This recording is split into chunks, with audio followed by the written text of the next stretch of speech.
우리 현장과 또 영상을 통해 예배드리는 우리 모든 성도 가정에 하나님의 은혜와 사랑이 언제나 함께 하시기를 주의 이름으로 축복합니다. 오늘 설교 제목은 거듭나게 하시는 하나님, 거듭남에 대해서 말씀을 드리기를 원합니다.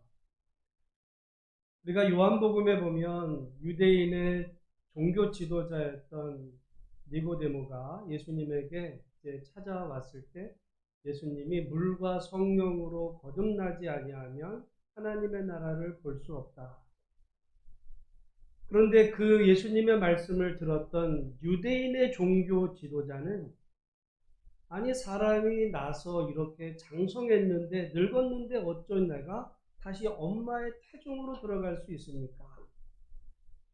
그러니까 그가 유대인의 종교 지도자로 태어나면서부터 수십 년 이제 믿음의 가정 안에서 자랐어도 거듭남에 대한 것을 전혀 이해하지를 못했을 때 예수님은 이 다시남, 거듭남에 대해서 말씀하시는데, 여러분 저는 우리 신앙인들도 두 종류의 신앙이 있다 생각을 해요.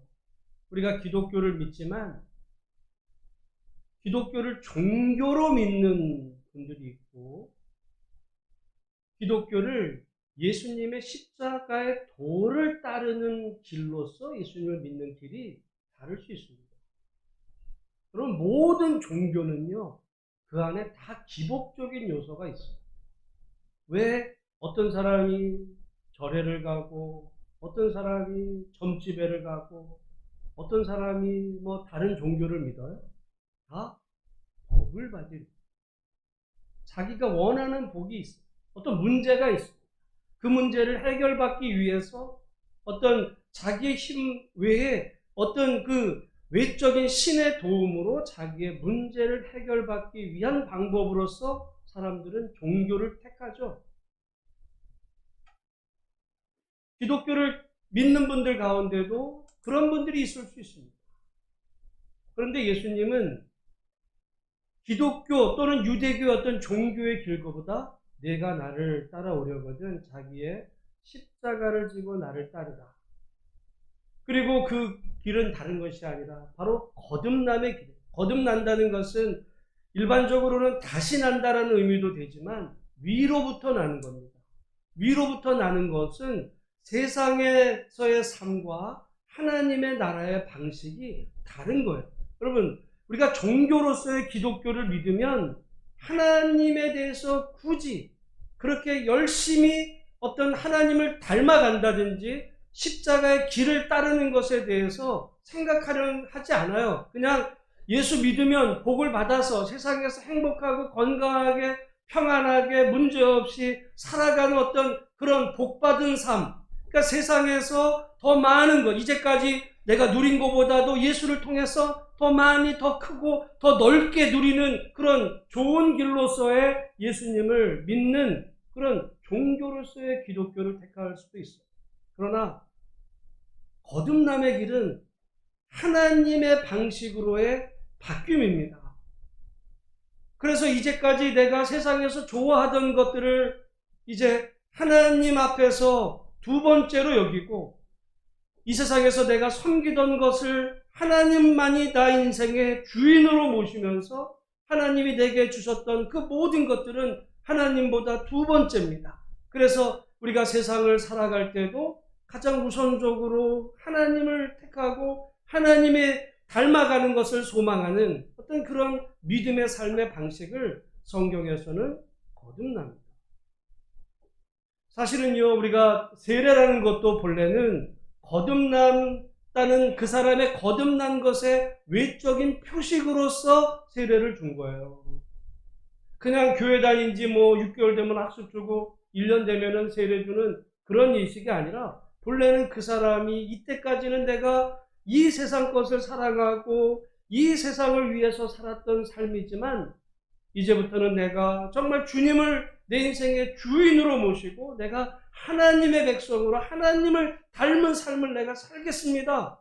그런 결단을 모든 사람들 앞에 시인하게 될 때 교회에서 그 사람에게 외적인 표시로 세례를 베푼, 그러니까 본래 세례라는 것은 그 사람의 거듭남에 대한 외적인 표시였고 증거였는데, 본래는 좋은 의미였지만 세상이 또 이렇게 세월이 흘러가면서 그냥 교회만 다니면서 믿음 생활하면 복받고 행복하게 잘 사는 어떤 그런 길로서 종교적인 한 방편으로 우리가 기독교를 여러분 믿는 그 길은 본래 성경에서 하나님이 우리에게 말씀하신 십자가의 길과 다르다.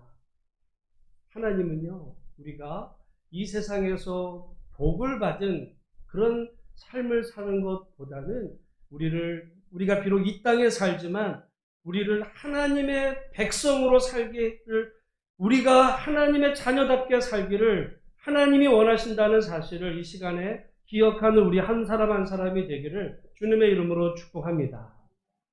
우리를 하나님의 사람으로 하나님께서 만들어 가시는 그 방편이 뭐냐? 그게 고난이에요. 사람은 다 행복하기를 원해요. 건강하기를 원하고 부자 되기를 원하고, 그래서 사람들이 그렇게 되면 복받았다라고 말할지 모르지만 여러분, 부자가 되고 행복해지는 과정에서 거듭날 사람은 없어요. 그래서 하나님은 거듭나게 하시기 위해서 고난이라는 방법을 택하는데, 우리가 지난주에 야곱이 이제 아버지의 복을 받기 위해서 아버지와 형을 속이고 대신 축복을 받았습니다. 그런데 여러분, 그러니까 아버지의 그 안수와 축복을 받은 이후에 야곱에게는 어떤 일이 벌어집니까? 축복된 인생이 펼쳐지는 것이 아니라 어떻게 보면 가정 파탄이 일어나요. 그 사건으로 인해서 형과 원수지간이 됐고, 아버지 집을 떠나서 잠깐일수라고 생각했던 20년간의 고난의 세월이 시작이 됩니다. 그리고는 이제 그가 형의 죽임을 위협을 피해서 이제 외삼촌 라반의 집으로 향해 가다가 길에서 잠을 자죠.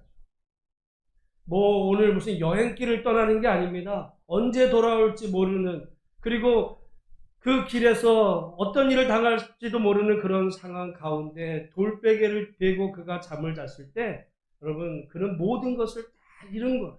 그가 본래 아버지의 복을 이제 받으면은, 아버지의 축복을 받으면 그의 인생에 좋은 것이 이루어질 줄 알았는데, 그의 삶에는 엉뚱한 고난의 삶이 이제부터 본격적으로 이제 시작이 되는데, 놀랍게도 그 순간 그는 그 이전에 자기가 바랬던 모든 것들을 다 잃었어요. 아버지 집을 떠나는 순간 다 잃었고, 어떻게 보면 아버지보다 그 야곱을 더 사랑했던 어머니 리브가와도 더 이상 만날 수 없는 이런 지경에 처하게 돼서 아무도 그를 도와줄 수 없는 그런 홀로 외로운 처지가 되었을 때, 그때 그가 돌을 베고 잠을 잔 순간 놀랍게 그의 인생 가운데 등장하신 분이 있어요. 누구였어요? 하나님. 여러분 한번 생각을 해보세요. 그가 모든 것을 다 가졌다라고 생각했던 아버지 집에서는 하나님을 만나지는 못했어요.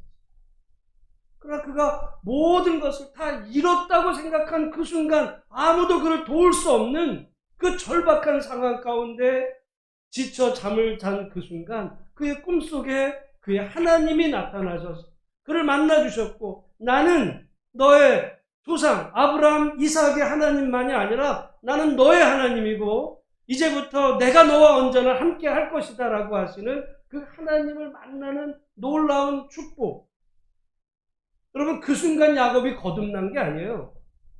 우리는 하나님을 한순간 딱 만나면 완벽한 사람으로 거듭나다고 생각을 하지만 말이죠, 그때부터 야곱을 하나님의 사람으로 다듬어 가시는 위대한 하나님의 역사가 시작이 되는 것을 우리는 이 창세기 말씀을 통해 앞으로 살펴보게 됩니다.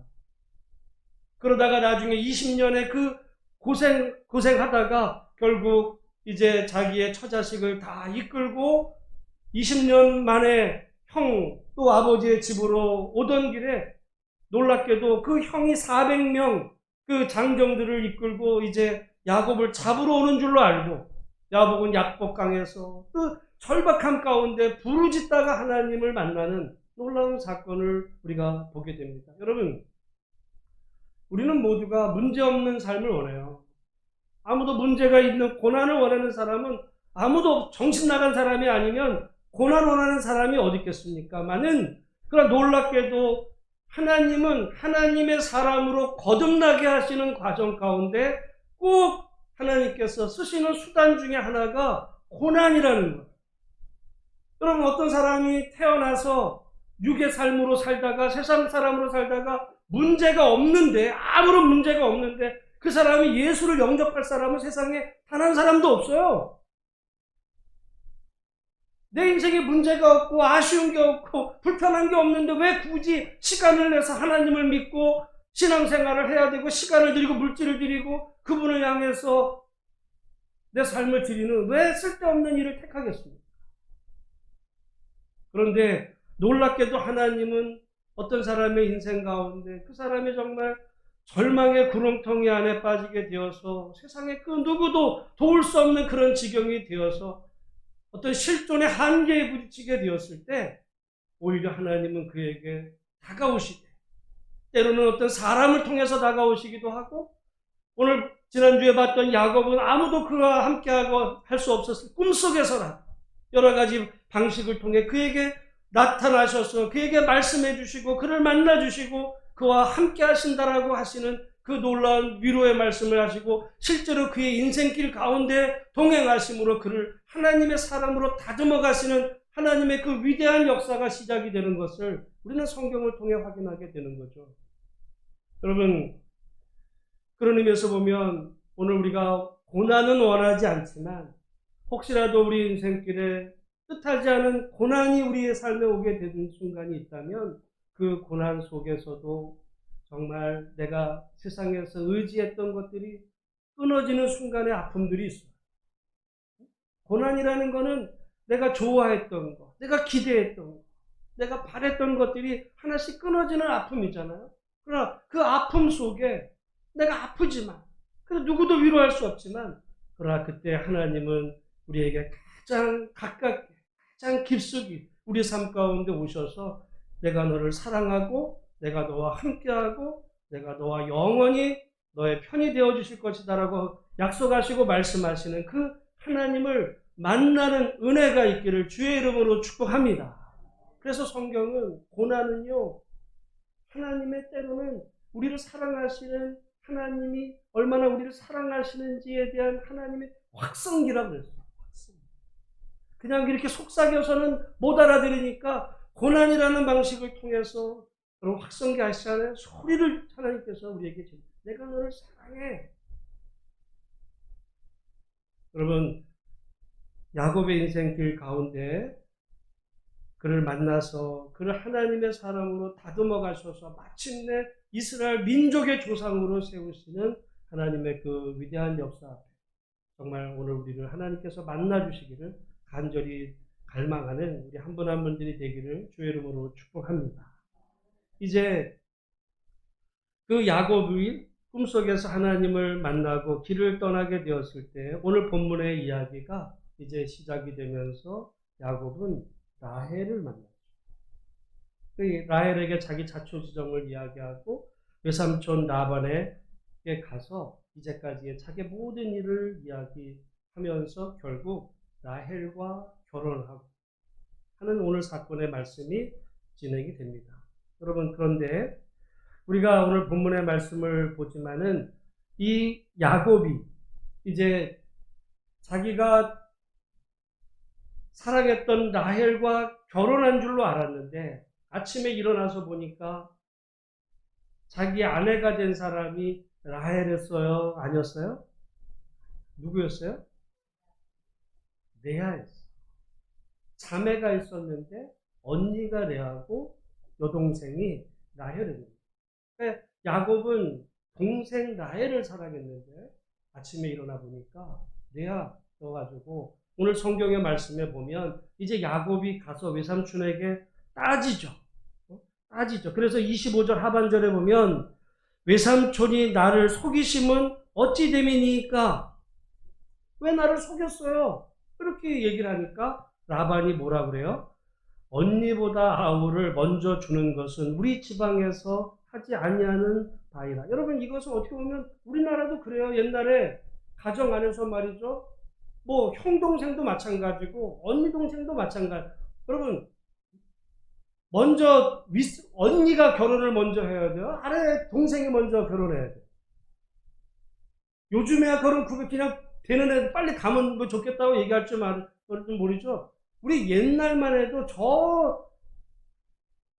저희가 총각이던 그 시절만 해도 만약에 동생이 형보다 또는 언니보다 먼저 시집장가를 가면 사람들은 그 형이나 언니가 뭔가 좀 모자란가?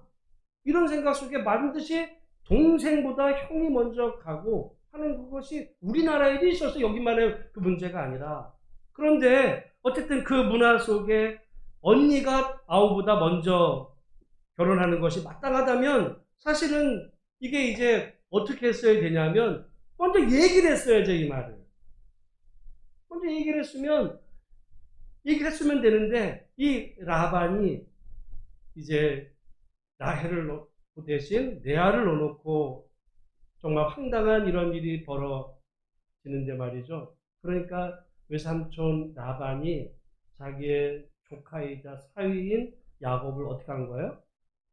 속인 거예요.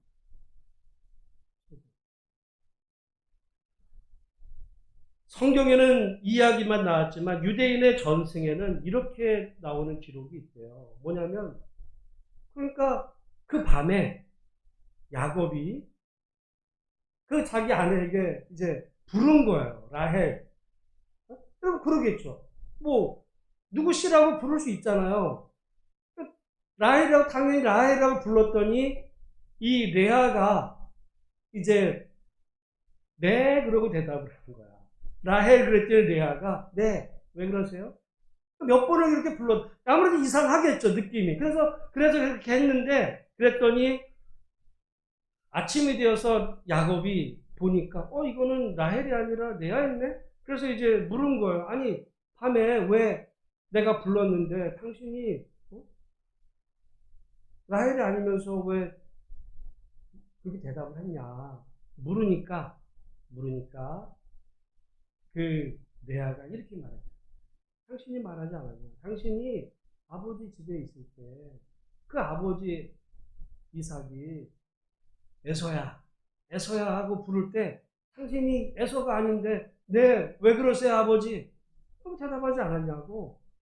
그래서 당신이 그랬던 것처럼 당신이 나보고 라헬 그랬을 때 나는 라헬이 아니지만 네, 그렇게 대답을 했다는 이야기. 그게 유대인의 전승에 나온 겁니다. 그러니까 여러분, 야곱은요 자기가 속이던 자. 지금 그런데 어떻게 되는 거예요? 속았어. 이때만 속은 것이 아니라 앞으로 계속 속습니다.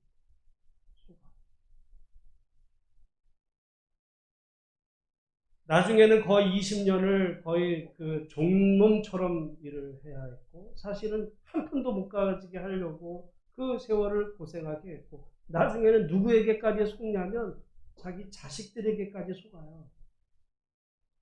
어떻게 보면 야곱이 늙음하게 낳아서 제일 사랑했던 그 요셉을 형들이 죽이려고 그러다가 외국에다 팔아버리잖아요. 그리고서 뭐라 그래요? 그러니까 속인 거야.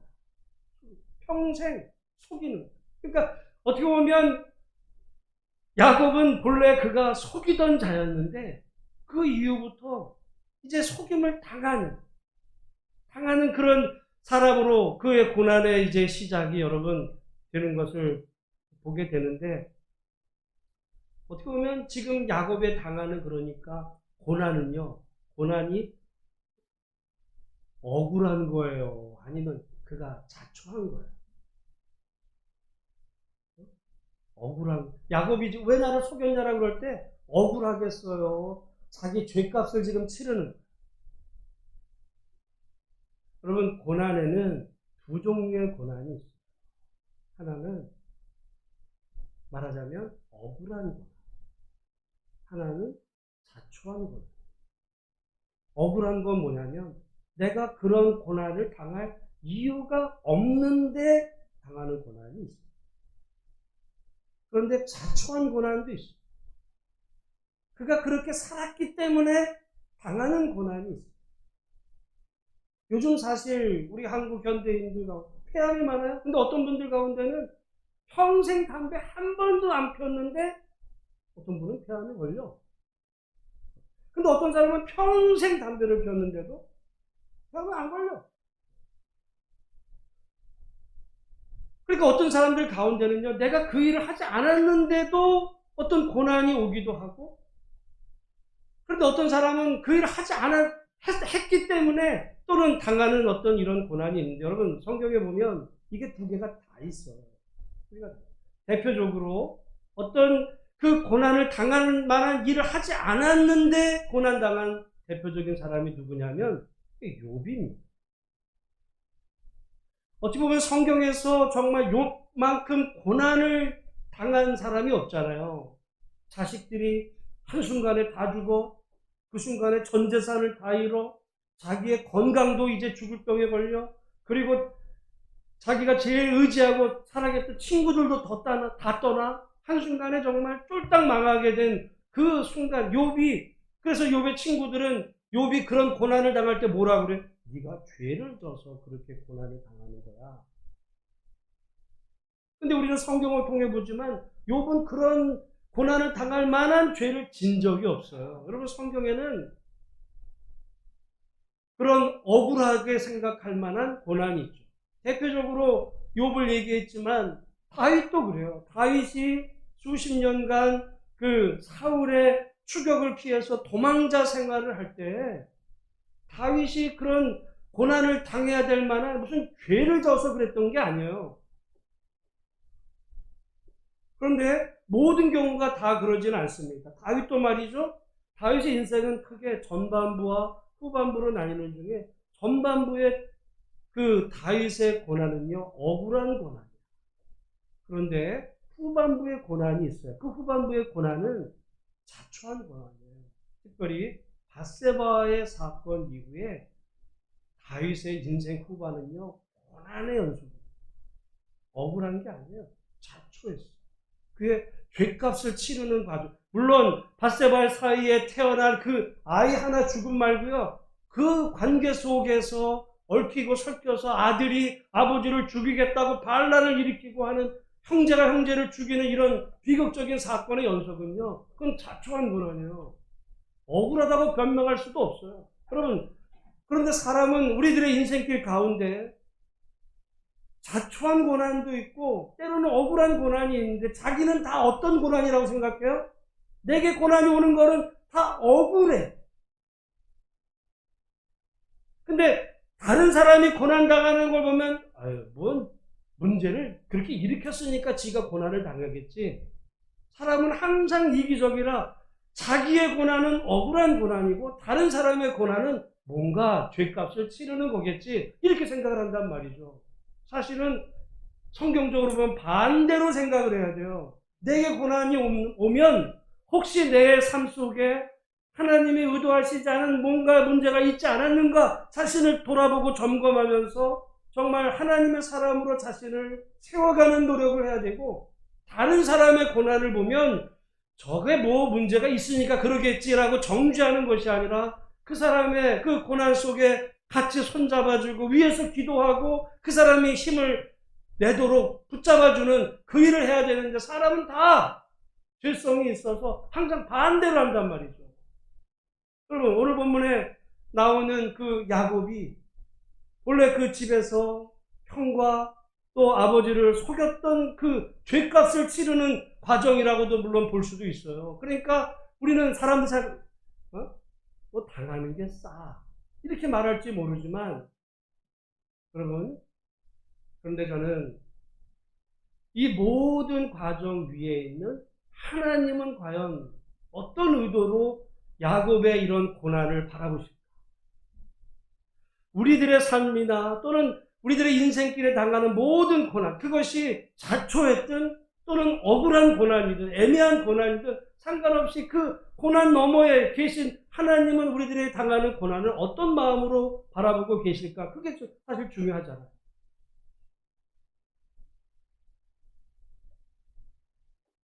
그래서 처음에 말씀을 드렸습니다. 하나님이 우리를 하나님의 사람으로 거듭나게 하시고 다듬어 가시는 그 방편, 수단으로 사용하시는 게 뭐라고요? 고난. 왜냐하면 고난이 없으면 하나님을 믿을 이유가 없어요. 하나님 믿을 이유가 없어요. 사실은 저희 집안이, 저는 예전에 그런 얘기를 여러 번 말씀을 드렸잖아요. 원래 저희 집안도요, 예수 안 믿었어요. 제가 그래서 중학교 이제 초 이렇게 될 때까지 제가 그래도 집에는 이제 장손 이렇게 집에 제사 지냈죠.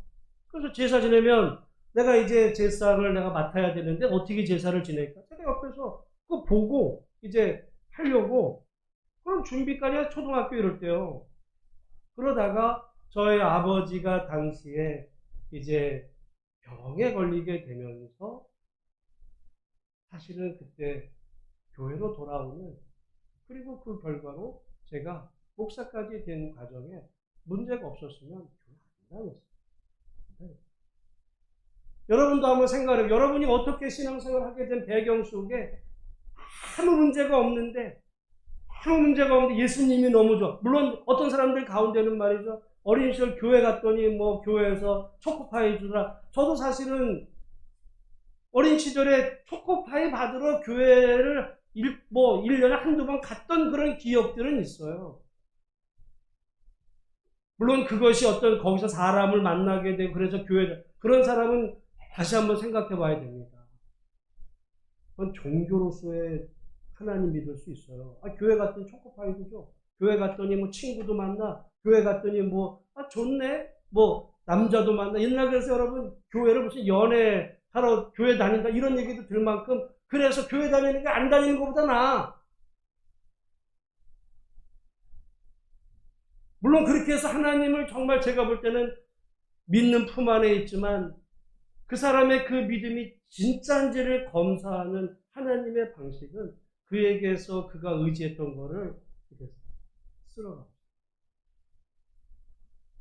그의 어떻게 보면 그 끼었던 거품들, 어떤 그가 의지했던 것들이 한순간에 사라지고, 욥이 마찬가지죠. 그 순간 사라지고 그가 자기의 그 실존 앞에서 아무것도 없다고 느껴졌을 그때, 여러분, 그때 우리의 그 참 믿음이 드러나는 거죠. 많은 보석 가운데 지금이야 더 다이아몬드 이런 게 있지만 전통적으로 예전에는 금을 귀하게 여겼던 것은요, 금이 변하지 않는 거잖아요. 근데 이 금이 자연에서는 그냥 거기에 별의별 불순물들이 다 섞여 있는 그런 원석 상태였던 것이 재련의 과정을 통해서 모든 불순물들이 깨끗이 씻겨나가고 난 이후에 씻겨나면 씻겨날수록 더 정금 같은 그런 금으로 태어나듯이 하나님이 우리를 하나님의 사람으로 다듬어가게 하시는 방편 가운데 하나가 고난이라고 하는, 그 사람은 고난을 싫어하지만 그 고난 속에서 우리 자신들이 믿음의 사람으로 세워져 간다는 것이거든요. 그런데 어떤 사람들은 고난 속에 무너지는 사람이 있어요. 본래 그렇다면 그의 믿음은 그건 사실은 쭉정이거든요. 정말 우리의 그 믿음은, 그래서 우리의 믿음이 겨자씨만하게 있을지라도 어떤 고난 속에서 하나님이 우리를 다듬어 가실 때 위대한 작가이신 하나님이 우리 삶 속에 그 불순물들, 어떤 불필요한 부분들은 잘라내시고 떼어내시면서 우리를 하나님의 사람으로 만들어 가셔서 정말 하나님이 복을 주실 만한 그런 사람으로 세워가시는 좋으신 아버지 하나님. 여러분, 오늘 우리 가운데 고난을 원할 사람도 없고 고난을 일부러 좋아할 필요도 없어요. 그러나 내 인생에 만약에 원치 않는 고난이 온다면 이거를 통해서 하나님이 의도하시는 바가 뭔가, 그 하나님을 바라보면서 하나님이 정말 나를 사랑하셔서 나를 하나님의 사람으로 나를 부르시는 하나님의 이 확성기를 내 귀에다 대고 소리치는구나. 예전에는 하나님이 내가 너를 사랑한다는 말이 세상적인 것 때문에 들리지가 않았는데 정말 내 이 고난 속에서 하나님이 내가 너를 사랑한다, 내가 너를 얼마나 사랑하는지를 내가 알기를 원한다라는 그런 하나님의 음성을 우리가 이 고난 속에서 들을 수만 있다면 여러분, 고난은 피해야 될 인생의 저주가 아니라 우리를 사랑하시는 하나님의 축복의 방편이라는 사실을 기억하시고 고난이 오든 아니면 평온할 때라도 정말 하나님의 그 사랑에 감사할 수 있는 우리 모든 성도들이 다 되시기를 주의 이름으로 축원합니다. 그래서 이제 야곱의 인생길 가운데 야곱을 변화시켜 갑니다. 야곱은 태어날 때부터 지고는 못 사는 성격이었잖아요. 태중에서부터 그 형의 뒷발목을 잡는, 그래서 야곱이라는 이름 자체는 속이는 자예요. 속여서라. 어떻게 보면 근성이죠. 지고는 죽어도 못 살아. 그랬던 그 야곱, 그건 하나님의 성품으로, 하나님의 사람의 형품으로 맞지가 않아요. 여러분, 우리 신앙인들 가운데 때로는 지고는 못 살아, 죽어도. 하나님의 성품이 아니에요. 오히려 종교인은 질 필요가 없어요. 왜죠? 종교인은 커져야 되고 더 많아져야, 남을 짓밟고라도 내가 올라서야지, 커져야지. 근데요, 하나님은 높이는 게 아니라 겸손은 스스로를 낮추시고, 네가 오른뺨을 맞거든 왼뺨을 돌려줘. 능력이 없어서가 아니라 능력이 있지만 저주는, 하나님이 그러신 분이죠. 그런 사람으로 하나님께서 끊임없이 그를 다듬어 가시는 그 과정이 야곱의 한평생 동안 이루어집니다.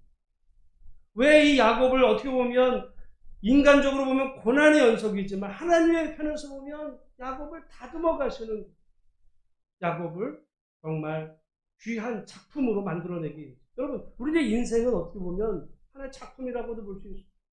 작품. 내 인생의 작품을 하나님이 만들어 가시는 중에, 여러분, 작품 중에는 그냥 남들이 보지 않고 그냥 저기다 쳐박아둘 그런 허접한 작품도 있을 수 있어요. 그러나 정말 귀한 작품이 있을 수 있을 때 정말 하나님 앞에 잘 다듬어져서 하나님이 우리를 향해서 기대하시는 그 뜻을 이어받고 정말 사람들이 누구를 바라볼 때, 참 저 사람은 정말 예수님 같은 사람이에요. 정말 저 사람에게는 그리스도의 향기가 나. 이런 얘기를 들어야죠. 저 사람은 예수 믿고 복 받았어. 부자 될 때, 사업에 성공했대. 야, 부러워. 우리는 그런 걸 원하죠. 그건 종교인의 길이에요. 여러분, 세상에서 남 베풀고 희생하고 섬기며 사업에 성공한 사람 아무도 없습니다. 여러분, 사업 현장은 전쟁터예요. 어떤 경쟁업체랑 경쟁하면서 희생하고 양보하면서 사업에 성공을 해요? 저 회사를 눌러야 내가 큰, 이런 경쟁. 그렇다고 기독교인들이 다 가난하고 해야 되는 것은 아니지만, 여러분, 오늘 우리들의 신앙 속에 우리 신앙의 목표가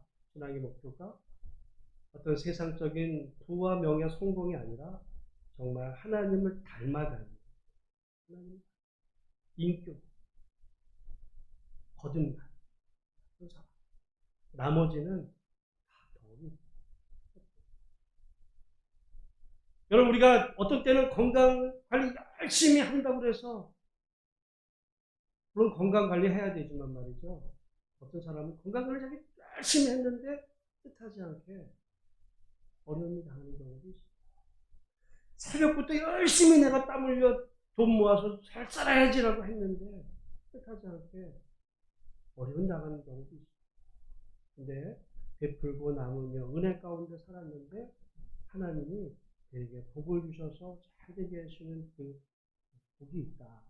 우리의 목표는 정말 하나님을 닮아 믿음으로 살아갈 때 나머지는 하나님께서 정말 덤으로 주시는 그런 축복을 누리며 한평생 하나님 중심으로 살아드리는 복된 인생들이 다 되시기를 주의 이름으로 축원합니다. 결론적으로 고난을 통해서만이 우리 삶의 우선순위가 다시 한번 돌아보게 됩니다. 문제가 없으면 생각하지 않죠. 그냥 사는 건데 문제가 처하게 되면 제일 내게 중요한 게 뭘까? 그죠? 중요한 게 뭘까? 그래서 첫 단추를 다시, 저는 예수 믿는다는 게 첫 단추를 다시 깨는 우선순위가 예전에는 나였어요. 내 명예, 권세, 돈, 성공, 출세 이런 오직 세상에서 더 남들보다 잘 되고 높이 되고 누르고 이런 어떤 삶이었던 그 나가 이제 그 자리를 하나님이 차지했어요. 하나님을 내 인생의 제일 우선으로 씁니다. 하루의 시작도 인생의 목표도 하나님 중심으로 첫 단추를 깨우고 남은 단추들을 깨어가면서 정말 하나님의 은혜 가운데 살아가는 그 삶. 성공하면 더 좋겠지만 그때는 실패해도 되죠. 실패해도 되죠. 하나님이 만약에 우리가 세상에서 그렇게 하나님 중심으로 살았는데 내가 실패한 것 같잖아요. 우리 후대가 있어요.